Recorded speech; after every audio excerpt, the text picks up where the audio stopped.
আমার ছেলেবেলা বলতে তো আমার প্রথমেই মনে পড়ে অন্ধকার ঘরে আমি আর দাদা দিদিমার কোলে মাথা রেখে শুয়ে শুয়ে দিদিমার মুখের তৎক্ষণাৎ বানানো যেসব গল্প আমরা শুনছি, সেই গল্পগুলো তিনি সঙ্গে সঙ্গে মুখে মুখে বানাচ্ছেন। আর সেই শব্দ ঝংকার, তার অনুরণন, চিত্রকল্প ওইটুকু বয়সে আমাকে অন্তত ভীষণভাবে মুগ্ধ করেছিল। এই জন্যে আমি মনে হয়েছিল আমি একটা রূপকথা জগতে চলে গেছি। পরে বুঝতে পেরেছি রবীন্দ্রনাথ যখন বলেছিলেন যে তুমি রূপকথা লেখো না কেন, রবীন্দ্রনাথ হেমন্তবালাকে বলেছিলেন তুমি রূপকথা লেখো না কেন, সংগ্রহ করো, তুমি লেখা শুরু করো, তাতেই তোমার মনের শান্তি হবে। তার যে মনের মধ্যে যে একটা কী বলবো সৃষ্টিশীলতা ছিল, সাহিত্যিক প্রবৃত্তি ছিল হেমন্তবালার, সেটা আমরা তখন বুঝিনি, কিন্তু আমি অনুভব করেছি। সারা জীবন কিন্তু হেমন্তবালা আমাদের দিয়ে গেছেন। কি দিয়েছেন? রবীন্দ্রনাথকে চিনতে শিখিয়েছেন। প্রকৃতি, সাহিত্য, সংস্কৃতি সবই আমাদের দিদিমাই কিন্তু আমাদের অনুপ্রাণিত করেছেন, অন্তত আমাকে। আর আমার দাদা তো সেতার বাজাতেন, পড়াশোনা করতেন, ভালোই ছিলেন। কিন্তু আমার দিদিমার সম্বন্ধে তারপরে যখন সাক্ষাৎ পরিচয় হয়েছে বেশি ছোটোবেলায়, পুরীতে থাকতেন মাঝে মাঝে, ভুবনেশ্বরে থাকতেন মাঝে মাঝে, আমরা ছুটিতে যেতাম, দিদিমার বাগানে আমরা খেলতাম, দৌড়াদৌড়ি করতাম, দিদিমা হাসি মুখে দেখতেন আমাদের। সেই দৃশ্যটা আমার ভাসির চোখের ছবির মতো। আর দিদিমার সঙ্গে যে ঘনিষ্ঠতা, যে বন্ধুত্ব ভাব, আমার আত্মীয় স্বজনের আর কারোর সঙ্গে তো সেটা হওয়া সম্ভব না, হয়নি। সেই জন্য দিদিমা আমার কাছে একটা বড় প্রাপ্তি, হেমন্তবালা আমার কাছে একটা বড় প্রাপ্তি। চিরকালই মনে হয়েছে, আজ তো আরোই মনে হয় যে আমার জীবনটাই অর্থবহ হয়েছে হেমন্তবালাকে কেন্দ্র করে। কারণ আমি তো অন্য কিছু করিনি। এমএ পাস করেছি বটে, কিন্তু কিছু তো করিনি। গান শিখেছি বটে, কিন্তু কিছু তো করিনি। লিখেছি, হ্যাঁ, নানা রকম লিখেছি। তার মধ্যে প্রধান বিষয় হচ্ছে হেমন্তবালা। বাসন্তী দেবী মানে তোমার মা, উনিও হেমন্তবালার দ্বারা ভীষণভাবে অনুপ্রাণিত ছিলেন, প্রচুর লেখালেখি করেছেন। এই সম্বন্ধে তোমার কি বক্তব্য? হ্যাঁ, সে তো হবেই, কারণ মা। না, তুমি একটু মানে আমার কোয়েশ্চেনটা ধারাটা দিয়ে বলো। হ্যাঁ, তুমি যেটা বলছো আমার মায়ের কথা। হ্যাঁ হ্যাঁ, ওটা একটু ধরে। হ্যাঁ, আমার মা বাসন্তী বাগচি। আমার মা, দিদির মা হেমন্তবালার দ্বারা নিশ্চয়ই অনুপ্রাণিত হয়েছিলেন, কিন্তু ততটা না। মায়ের একটা আলাদা ব্যক্তিত্ব ছিল। হেমন্তবালা যেমন আলাদা ব্যক্তিত্ব, মায়ের একটা আলাদা ধরনের। মা নিজে একটা, যদিও খুব রক্ষণশীল পরিবারে বিয়ে হয়নি, আমার বাবা খুবই উদার ছিলেন, ডাক্তার বাবা। কিন্তু এটাও তো ঠিক যে আমরা দুটো ছোট ছেলে মেয়ে, আমাদের জন্য আমার দিদিমা, আমার মা অনেক কিছু করতে পারেনি। যেটা একটার বলতে পারি, গীতবিতান যখন স্থাপিত হয় তখন ষোলশদা এবং আরেকজন নাম ভুলে যাচ্ছি, আমার মাকে বলেছিলেন যোগ দিতে। তখন আমরা ছোট বলে উনি যোগ দিতে পারেননি। আমার তো মনে হয় মার জীবনে ওটা বিরাট ভুল হয়েছে। তারপরে মা সঙ্গীত বিশারদ হলেন, গীতপ্রভা হলেন। সেটা বাড়ির অনেক অনুশাসন, বাধা। আমার দাদু খুব রাগী ছিলেন, মানে মায়ের বাবা। তার আপত্তি সত্ত্বেও ছেলে মেয়েকে ফেলে গান শিখতে চলে যেতেন। তো এই দিক দিয়ে বলবো যে দুজনেই বিদ্রোহী। মা যেরকম বিদ্রোহী, আমার দিদিমাও বিদ্রোহী। সংসার আছে, সংসার দেখছে না ভালো করে, কিন্তু তার নিজের যে মত, যেটা করবার, যেটা তিনি সেটা করে যাচ্ছেন। সেটা করে কি কোনো ক্ষতি হয়েছে? তার তো হয়নি। তার তো জীবনে একটা প্রাপ্তি হয়েছে। বাসন্তী বাগচিরও যেমন একটা পাওনা ছিল, হেমন্তবালা দেবী কিন্তু তার পাওনাটা তিনি পাননি। তিনি প্রচুর লিখেছেন, সারা জীবন লিখেছেন। তার একটাই কাজ ছিল, যখন হাতটা তার অথর্ব হয়ে গেল রিউমাটিক আর্থ্রাইটিসে, তখনও একা বাঁকা অক্ষরে আমাদের কাছে লিখতেন ছোট গল্প, পোস্ট কার্ডে গল্প, কবিতা বা অন্য কিছু। এবং আমার কাছে যেসব ম্যানুস্ক্রিপ্ট ছিল, আমি একটা গল্প সংগ্রহ প্রকাশ করেছি শেষ পর্যন্ত, যেটা আর কেউ করতে পারেনি, শেষ পর্যন্ত আমি করলাম। কিন্তু দুঃখের বিষয়, প্রকাশক আগ্রহ করে নিলেন গল্প এবং উপন্যাস, কিন্তু প্রচার হলো না। এখন আমার কাছে সে কপিটা আছে, আমি দেখাতে পারি। কিন্তু আমি দেখেছি যে দিদিমার লেখার ভঙ্গি এবং বিষয় একটা বিশেষ যুগকে তুলে ধরে। সেই যুগটা দিদিমাদের কালের, কিন্তু দিদিমা চেয়েছিলেন আরও অগ্রসর হতে। সেই মানে আগেকার দিনে যে সামাজিক পরিবেশ, আগেকার দিনের মেয়েদের জীবনযাত্রা যেমন তুলে ধরছে, তেমনি আধুনিকতা যে প্রবেশ করছে, জীবন যে পাল্টাচ্ছে, সেটাও দিদিমা লিখতে ভোলেননি। তো সেইগুলো কেন মানুষ গ্রহণ করলো না? কেন প্রকাশ বা প্রচার হলো না? আমার কাছে এটার বিরাট প্রশ্ন। আজও এই প্রশ্নটা থেকে গেল। রবীন্দ্রনাথ দিদিমার এই চিঠিগুলোর প্রত্যেকটির উত্তর দিয়েছিলেন এবং ওদের একটা দারুণ পত্রমিতালি হয়। তো রবীন্দ্রনাথ হেমন্তবালার মধ্যে কি খুঁজে পেয়েছিলেন যে এই চিঠিগুলোর এরকম ভাবে সুন্দরভাবে উত্তর দেন? সেটা তো আমাদেরও প্রশ্ন, কারণ যখন আমি দিদিমাকে ছোটোবেলায় দেখেছি সেই দিদিমা আর 1961 সালে না 64 সালে না 61 সালে বোধ হয় শতবর্ষে চিঠিপত্র নবম খণ্ড 1964 সালে নবম খণ্ড প্রকাশিত হওয়ার পর আমি দিদিমাকে একবার বিস্মিতভাবে দেখলাম যে এটা আমার দিদিমা। কারণ রবীন্দ্রনাথ 264টা চিঠি শুধু দিদিমাকেই লিখেছেন এবং প্রত্যেকটি চিঠি পড়লে মানে শিহরিত হতে হয় বিষয়বস্তুর বৈচিত্র্যে, এবং রবীন্দ্রনাথের নিজস্বতা, রবীন্দ্রনাথের অনুভূতি, রবীন্দ্রনাথের আন্তরিকতা, দুঃখ, বেদনা, আনন্দ, কৌতুক সব ওর মধ্যে আছে। কেন হেমন্তবালা কে এমন কী লিখেছিলেন যার জন্যে রবীন্দ্রনাথ এত অকপট হলেন, এত সুন্দরভাবে লিখতে শুরু করলেন?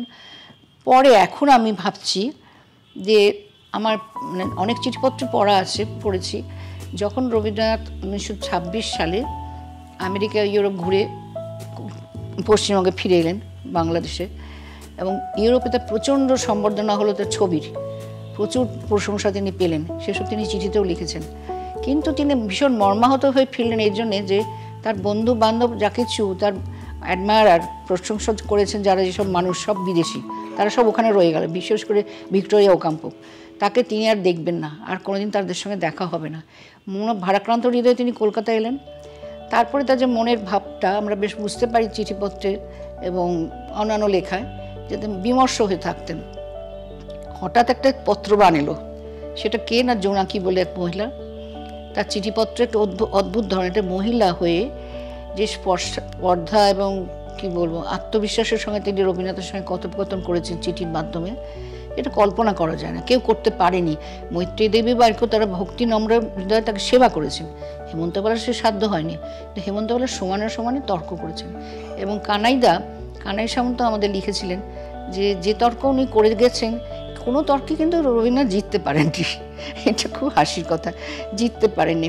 কারণ হেমন্তবালা তার ধর্মবিশ্বাস, তার সংস্কার, তার সমাজ ভাবনা, নরনারী সম্পর্ক, মৃত্যু বিষয় সব কিছু নিয়ে রবীন্দ্রনাথের সঙ্গে আমি স্বামীর সঙ্গে সম্পর্ক সব নিয়ে খোলাখুলি আলোচনা করেছেন, মতামত চেয়েছেন, পরামর্শ চেয়েছেন, যুক্তি দিয়ে তর্ক দিয়ে লিখেছেন। আর রবীন্দ্রনাথ সাধ্যমতো উত্তর দিয়েছেন, কখনো অবহেলা করেননি। এক একটা চিঠি তো প্রায় 12-14 পৃষ্ঠা প্রথম দিকে, যেমন 1931 শুরু হলো লেখা, প্রথম দিকে চিঠিগুলো সব ধর্ম বিষয়ক, আধ্যাত্ম বিষয়। সেই চিঠির বিষয়বস্তু দিদিমা পেলেন কোত্থেকে আমার প্রশ্ন এলো। তারপরে মার কাছ থেকে শুনেছি, আমি নিজেও দিদিমার লেখা পড়েছি, যে পড়াশোনা করতেন খুব বেশি, খুব পড়তেন, বই পড়তেন এবং ধর্মশাস্ত্র পড়তেন। দিদিমা তার যে দীক্ষাগুরু তাদের কথা শুনতেন, তাতে কি এতটা পরিবর্তন হয়, এতটা জ্ঞান লাভ করা যায় যে রবীন্দ্রনাথের সঙ্গে কথা বলা যায়। আর সকলে ভয় দেখাচ্ছে, তুমি কেন ওখানে যাচ্ছ, জোড়াসাগর যেও না, মা বলছেন যেও না, তুমি ব্রাহ্ম হয়ে যাবে, এসব বলছে, কিন্তু দিদিমা তো শোনেননি। সবচেয়ে বড় কথা, যেভাবে উনি যেতেন আমরা এখন ভাবলে আমাদের লজ্জা করে, রাত্রিবেলা চলে গেলেন পিসিমাকে, পিস শাশুড়িকে সঙ্গে নিয়ে, বেশ নোংরা একটা কাপড় পরে। এরকমভাবে ভাবা যায় না, কারণ তার সঙ্গে সম্পর্কটা এমনই হয়েছিল যে রবীন্দ্রনাথ যে তাকে ভীষণ করুণা করেন, ভালোবাসেন, স্নেহ করেন, ওটা উনি বুঝতে পেরেছিলেন, এবং তার চরণে যে আত্মাহুতি, আত্মদান সম্পূর্ণভাবে তিনি সেটা করতে চেয়েছেন। গিয়ে যে পায়ের তলায় বসতেন, পায়ে হাত বুলোতেন, সেটাই তার হচ্ছে জীবনের সবচেয়ে সান্ত্বনা। আর স্বামীর কাছে সেটা সেই সম্পর্কটা হয়নি। স্বামী একেবারে আলাদা, বিদেশি ভাবাপন্ন, তার সব সাহেব সুবোধের সঙ্গে ভাব আলাপ, নাটোরের রাজবাড়ি, মামাবাড়ি, তাদের জীবনযাত্রা আলাদা। তিনি হেমন্তবালাকে যা করতে বলতেন হেমন্তবালা সেটা পারতেন না। থিয়েটারে যাও, সিনেমা যাও, গাড়ি করে বেড়াও না কেন, ঘোড়ায় চড়ে বেড়াও না, ঘোড়ায় গাড়িতে করে বেড়াও না কেন, অমুক বাড়ি যাও না কেন, তো হেমন্তবালা সেই ধরনের ছিলেন না। কাজেই ওনার মনের তৃপ্তি, আত্মার শান্তি ওই জোড়াসাঁকোতে রবীন্দ্রনাথের পায়ের কাছে বসে থাকা, সেটা তো সবসময় সম্ভব হতো না। কিন্তু তারপরে কী হলো, উনি পড়তে শুরু করলেন রবীন্দ্র সাহিত্য, অন্যান্য সাহিত্যও পড়েছেন, কিন্তু অনেক বেশি রবীন্দ্র সাহিত্য পড়েছেন, আত্মস্থ করেছেন। সেইটার ফলেই তার যে চিঠিপত্র লেখার ধরনটা, যে চিঠিতে আকৃষ্ট করেছেন, তার নিজের মধ্যেও তো একটা জ্ঞানের প্রবাহ যাচ্ছিল। জ্ঞান এবং তর্কাতর্কি করতে করতে, আলাপ আলোচনা করতে করতে ঠাট্টা, রসিকতা, ব্যঙ্গ, কৌতুক কী বাদ দিয়েছেন আমি সেটা আজও ভেবে পাই না। রবীন্দ্রনাথ তো সবই সহ্য করেছেন, কখনো কখনো রাগ করেছেন, আবার কখনো কখনো বলেছেন তুমি তো অনেকদিন লেখো না, কি হয়েছে, তুমি কি বাড়িতে কোনো অশান্তি হয়েছে, এরকমও ভেবেছেন। আবার উপহারগুলো গ্রহণ করেছেন, হেমন্তবালা যা পাঠাতেন তিনিও পাঠাতেন, শাড়ি, ব্যাগ, চামড়ার পোর্টফোলিও, আরও কত কি, সে তো মানে এখন আমার কাছে দুটো আছে, চিঠিপত্র তো সংখ্যা নেই, কবিতা। তো সেই জন্য ভাবি যে ওর মধ্যে বিশেষত্ব কিছু একটা এত ছিল, যেটা আজকালকার দিনে, আজকে গত 100 বছরের মধ্যে যে মহিলা সমালোচকরা বা লেখিকারা মহিলা সাহিত্যিকদের নিয়েই লিখছেন, কিন্তু হেমন্তবালাকে বাদ দিয়ে। কেন? হেমন্তবালা কিন্তু জগৎ ছাড়া কেউ না, কিন্তু একটা ঠিকই যে উনি ব্যতিক্রমী, অন্য সব লেখিকার থেকে উনি ব্যতিক্রম জীবন, ব্যতিক্রম ভাবনা, সেটা কি সহ্য করতে পারলেন না কেউ? সেটা নিয়ে লেখার কোনো প্রয়োজন বোধ করলেন না। আর আমাকেই লিখতে হলো, ওনাকে নিয়ে আমি লিখিনি বেশি, আমি চিঠিপত্র নিয়ে লিখেছি। তো সে তার বিষয়ে লেখার কিন্তু কেউ নেই। লিখতে পারতেন মৈত্রী দেবী, উনি খুব শ্রদ্ধা করতেন আমার দিদিমাকে, মানে শেষ পর্যন্ত শেষ জীবনে উনি প্রায় দেখা করে মানে অবস্থাটা খারাপ দেখে আমার মামাকে জানিয়েছিলেন যে তোমরা কলকাতা নিয়ে এসো। এই যে এত দিন চলে গেল, একটা বই বেরোলো না, একটা লেখা ছাপা হলো সেটা অগোচরে রয়ে গেল, মানে এত অবহেলা আমি ঠিক আর কারোর সম্বন্ধে ভাবতে পারি না কেন হলো। তার মানে রবীন্দ্রনাথের মধ্যে প্রকৃত গুরু উনি খুঁজে পেয়েছিলেন। একদম, হ্যাঁ, সেটা গুরুই পেয়েছে। আমি তিনি বারবার বলেছেন যে আমি আপনাকে আরো আগে কেন পেলাম না, তাহলে তুই আশ্রমে যেতে হতো না, সেই কনফ্লিক্টটা হতো না, যে কনফ্লিক্টটা আশ্রম এবং জীবনের সঙ্গে সংসার জীবনে হয়েছে, আপনাকে আমি আগে কেন পেলাম না। এবং অত্যন্ত অকপট ভাষায় মাঝে মাঝে মনে হবে যে প্রেমপত্র, কিন্তু সেটা বলতে পারো শ্রদ্ধা ভক্তি মেশানো প্রেমই। রবীন্দ্রনাথের তো প্রেম না, রবীন্দ্রনাথ ভীষণ ভালোবাসতেন, স্নেহ করতেন, করুণা করতেন তার মনের অবস্থা দেখে, তার বাড়ির অবস্থা দেখে, সব তো বলতেন রবীন্দ্রনাথকে। নাহলে এত লিখবেন কেন? আমার তো খুব দুঃখ হয়। হ্যাঁ, আমাকে দিদিমা প্রায় বলতো যে অনুজ্ঞা, মানে পুরী থেকে ভুবনেশ্বর থেকে চিঠি পর চিঠি, অমুকের সঙ্গে দেখা করো, তমুকের কাছে এই বইটা নিয়ে যাও, দাদাকে দেখো, মামাকে দেখো, সবাই তোমার সন্তান মতো, তুমি জগদ্ধাত্রী, এসব ধরনের কথাবার্তা বলতো। আমি খুব রেগে যেতাম, কারণ আমার তো একটা সংসার আছে আর নিজেরও বন্ধু বান্ধব আছে, সবসময় আমাকেই কেন। শেষের দিকে আমাকে বলতো দিদি ভাই তুই তো আমার জন্য কিচ্ছু করলি না। তা আমি বলতাম যে তোমার জন্য আমি কি করবো বলো তো, সবাই তো জেনে গেছে তুমি কি, তোমার চিঠিপত্র নবম খণ্ড তখন বেরিয়ে গেছে, তা আমি তোমার জন্য কী করবো, যে তুই করবি না কিছু আমার জন্য করবি। বা শেষের জীবনেও বলেছে চিঠিতে। তা আমি মনে মনে ভাবি যে আমি দিদিমা বলে করিনি, আমি রবীন্দ্রনাথ বলেই করেছি। যিনি রবীন্দ্রনাথকে চিনিয়েছেন তিনি আমার দিদিমা, রবীন্দ্রনাথকে চিনে তিনি আমাদের আত্মা, তিনি আমাদের শান্তি, সেই রবীন্দ্রনাথ তো দিদিমারও শান্তি। দিদিমার জন্যই আমি তাকে পেয়েছি, ভালো করে ঘনিষ্ঠভাবে চিনেছি, নাহলে আমি এত ভালোভাবে পড়তাম না হয়তো। বাংলা সাহিত্য পড়লাম কেন, একজন জিজ্ঞেস করলাম যে আমি ভালো করে বাংলা পড়বো আর রবীন্দ্রনাথ পড়বো ডিটেলসে, সেটা সেই জন্য বাংলা সাহিত্য নিলাম। তো সত্যি কথা কতটা যাই না, কিন্তু রবীন্দ্রনাথ আমি পড়েছি। আমার বাড়িতে বলতে পারা তৃতীয়, মানে আমি বাবা মা ছাড়া পঞ্চম ব্যক্তি বোধ হয় অশরীরই রবীন্দ্রনাথ। চারদিকেই তার বই, চারদিকে তার রেকর্ড, অজস্র রেকর্ড। যে নতুন রেকর্ডটা বেরোচ্ছে RPM, দিদিমা অর্ডার দিতেন, রাগিনী বলে একটা দোকান ছিল এখানে, তারা আমাদের বাড়িতে পৌঁছে দিত। বই নতুন বেরোলে আমরা পেয়ে যেতাম, তারপরে মাও কিন্তু দিদিমার অর্ডারও ছিল। তা আমরা ছোট থেকে বড় হয়েছি রাবীন্দ্রিক পরিবেশে। দিদিমা, আমার মাও রবীন্দ্রনাথের গান করতেন বেশিরভাগ, খুবই ভালো গাইতেন, না হলে এই সাহিত্যিকরা তাকে ডাকতো কেন, চলনবী সংস্কৃতি কেন্দ্র, আরও কী কী সব নাম, কালিদাস নাগের আরেকটা সংস্থা ছিল।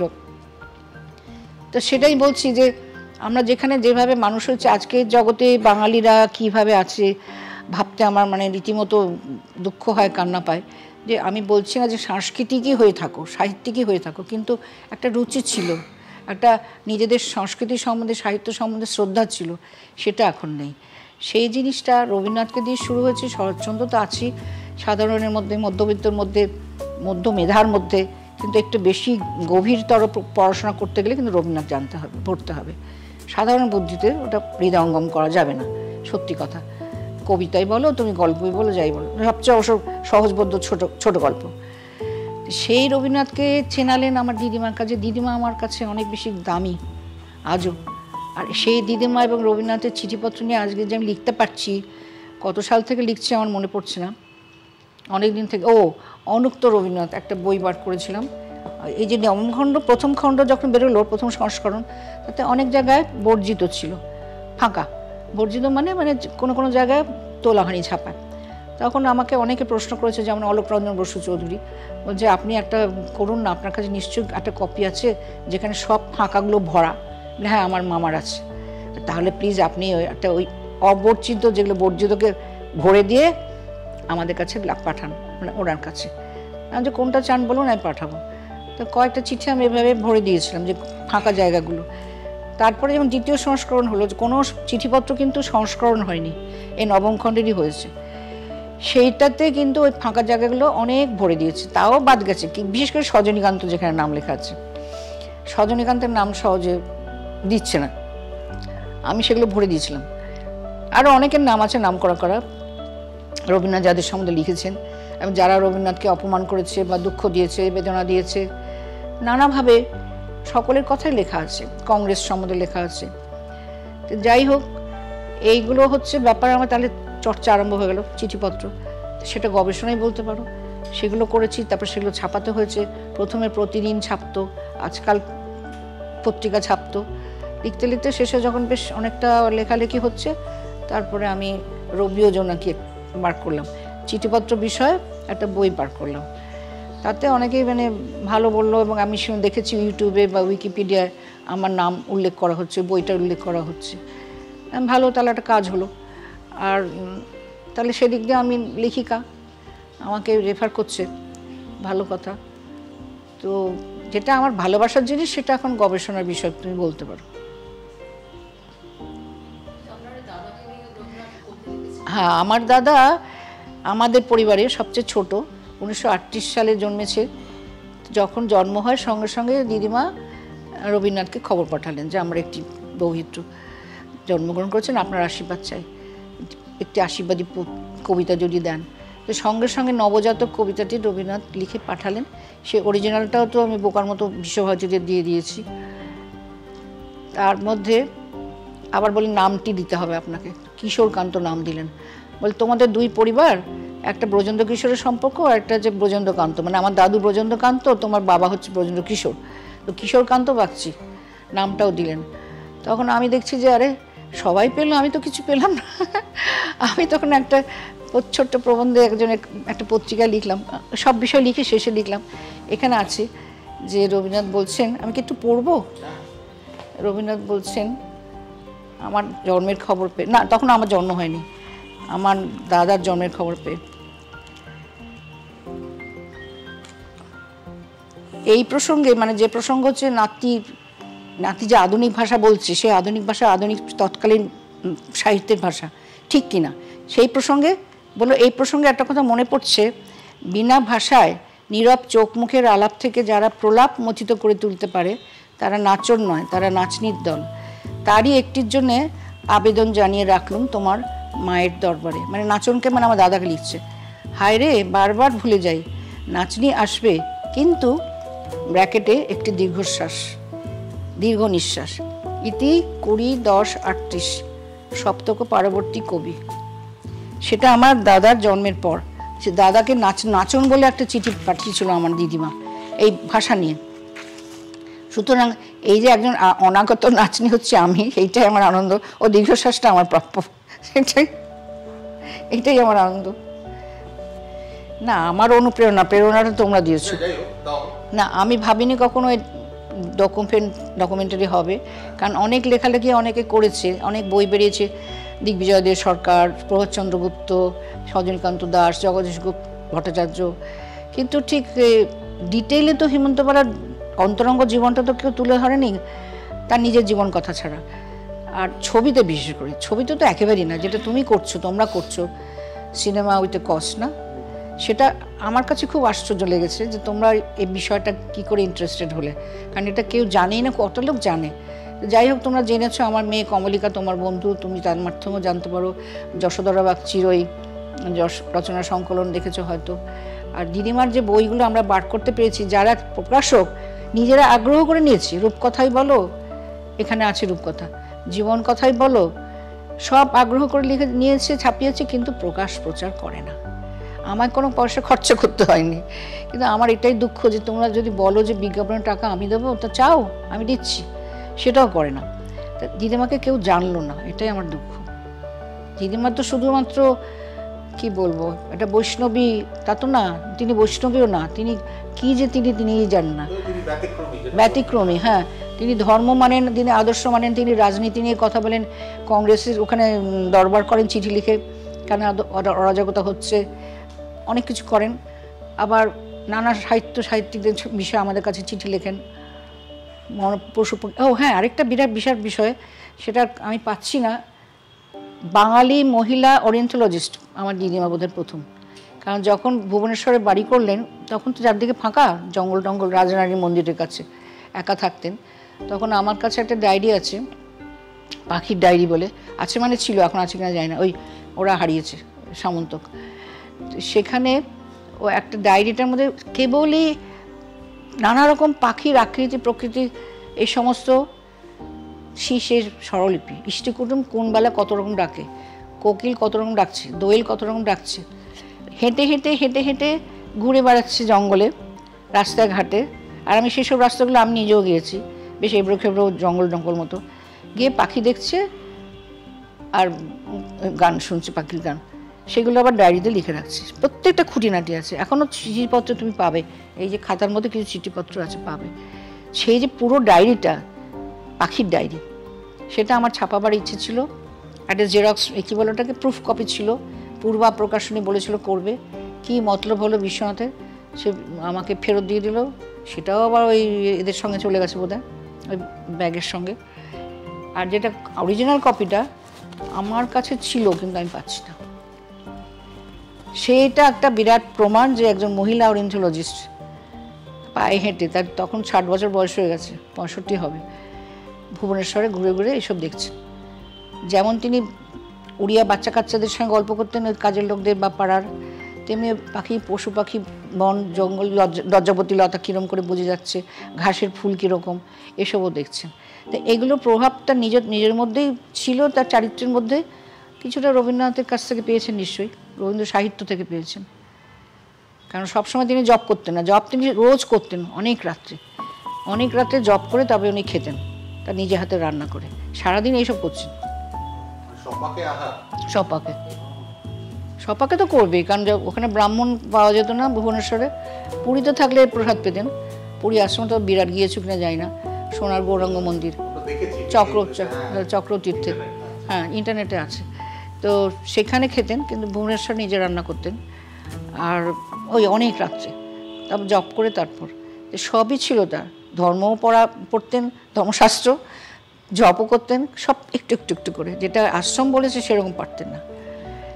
এই ব্যাপারটা তো খুব সোজা কথা, কারণ অত বড় আশ্রম, তখন অনেক রমরমা ছিল। হ্যাঁ, সেখানে ঠাকুর দেখবে না, বলছে কোথায় হেমন্তবালা দেবীকে আমরা তাকে দেখবো, তো রাগ হবে না? একটা ভক্ত, সে তো ওদেরই সমান, তাকে কেন দেখবে? আর বিশেষ করে তুমি কেন লিখতে দিলে দেশ পত্রিকা, সেটা হেমন্তবালার ওপর রাগ হয়ে গেল। তো লিখতে দেবেটা কি? প্রভাতচন্দ্র গুপ্ত লিখেছিলেন, শরণদাতা, রবীন্দ্রনাথ, হেমন্তবালা দেবী, ওরা সিরিয়ালি বেরোতো, তার সঙ্গে 8টা চিঠি ছিল। তো সেইটাতে রাগ করেছে, হেমন্তবালা কিছু করার ছিল না, তখন তো তার সম্পত্তি তো রবীন্দ্র ভারতীর, চিঠিপত্র তো রবীন্দ্র ভারতী, বিশ্বভারতীর। তো হেমন্তবালা তো জানতোই না বোধহয়, তাকে বকাবকি করতো, তোমার জন্য সব খারাপ হয়ে যাচ্ছে পরিবেশ, সব এসে তোমার খোঁজ করছে। তারপরে তো শেষ পর্যন্ত দিদিমা তখন আর ভুবনেশ্বরের বাড়িতে গিয়ে একা থাকার উপযুক্ত ছিল না, কারণ কাজের লোকজন পেতেন না। কলকাতায় আসার একটা, এমনই তার বাবা এত বিরাট দানবী, তোমাদের যাদবপুর ইউনিভার্সিটিতে 5 লক্ষ টাকা দিয়েছিলেন, নিজের মেয়ের জন্য কলকাতা একটা ঘরের ব্যবস্থা করেননি। 2টি মেয়ে, অনন্তবালা, মা হচ্ছে অনন্তবালা, বসন্তবালা ছোট বোন, সেও বিধবা, হেমন্তবালা তো অনেকদিন সধবা ছিলেন। কিন্তু আমার দাদু তো সংসার করেনি, দাদু আর দিদিমা তো আলাদা, আমাদের সঙ্গে থাকতে পারতেন না, কারণ আমাদেরও ফ্ল্যাট বাড়ি, আর দিদিমার বিশাল ব্যাপার সাংসারিক, তার বালতি বোধহয় 10টা, তো সেখানে ফ্ল্যাট বাড়িতে থাকবে না। তো সেখানে তার বাবা তার কোনো ব্যবস্থা করেনি, ব্রজেন্দ্র কিশোর। যেটা বলতে যাচ্ছিলাম কি বলো তো, তার ফলে হচ্ছে কি, যে তুমি যে বলছো হেমন্তবালা এত সামাজিক মানুষ, আসলে চারপাশের লোকের সঙ্গে মেলামেশা করতেন, সকলকে সমান চোখে দেখতেন, কিন্তু দাদা দিদিরাই তাকে দেখতে পারতো না। তার এই মেলামেশা, খবরের কাগজ পড়া, বই পড়া, ধর্ম ছাড়া আর কিছু জানবে না, এটা হচ্ছে তাদের বক্তব্য। হেমন্তবালা শুনবে না। তখন হেমন্তবালা দেবী মুশকিল হয়েছিল, তিনি কোথায় যাবেন? কলকাতায় জায়গা নেই, ভুবনেশ্বরের জায়গা নেই, পুরীটাই তার বাবা মা করে গেছে ব্যবস্থাটা। পুরী তার বিরাট বাড়ি ছিল অনেকে থাকার মতো, সেটা ভেঙে গেছে এখন, সেখানে থাকতে পারছে না। কেন না, ভক্ত দাদা দিদিরা বিরক্ত হচ্ছে। তা এখানে দিদিমার যে জীবনের কষ্টটা, সারা জীবন যে কষ্ট পেয়েছে, সেইটাই শুধু আমি ভাবি। শুধু সাংস্কৃতিক জগতের অবহেলা না, তিনি সারা জীবনই তো কষ্ট পেয়েছেন, সারা জীবন নিজের আত্মীয় স্বজনের কাছ থেকে। বিশাল বড় লোক, তাদের বালিগঞ্জ সার্কেল রোডের বিশাল বাড়ি, ভাইপো ভাইজি, তা তো দেখতেও যেত না। তো তাদের দায়িত্ব ছিল কিছুটা একটা। আর তখনকার দিনে কী হতো, সধবা না বিধবা যে পিসিমা টিসিমা, তাদের তো একটা সম্পত্তির ভাগও থাকে, সেটা নয় বাদ দিলাম, একটা টাকা তো পায় মাসে মাসে, সেটাও না আমাদের কাছ থেকে, সবার কাছ থেকে নিত, আমরা দিতাম। আমরা মানে আমি না, আমার বাবা মা। কিন্তু সেটা দিদিমা পছন্দ করতো না, বলে আমি কি বিশ্বেশ্বরী দেববার নাতনি নই? কে বিশ্বেশ্বরী দেববা? বরেন্দ্র কিশোরের মা। তাদের সম্পত্তিকে আমি ভাগ পাবো না? এখন তখন তো সেই হিন্দু কোড বিল না কিসের পাস হয়ে গিয়েছিল, তা আমি কেন পেলাম না? আমার বোন কেন পেল না?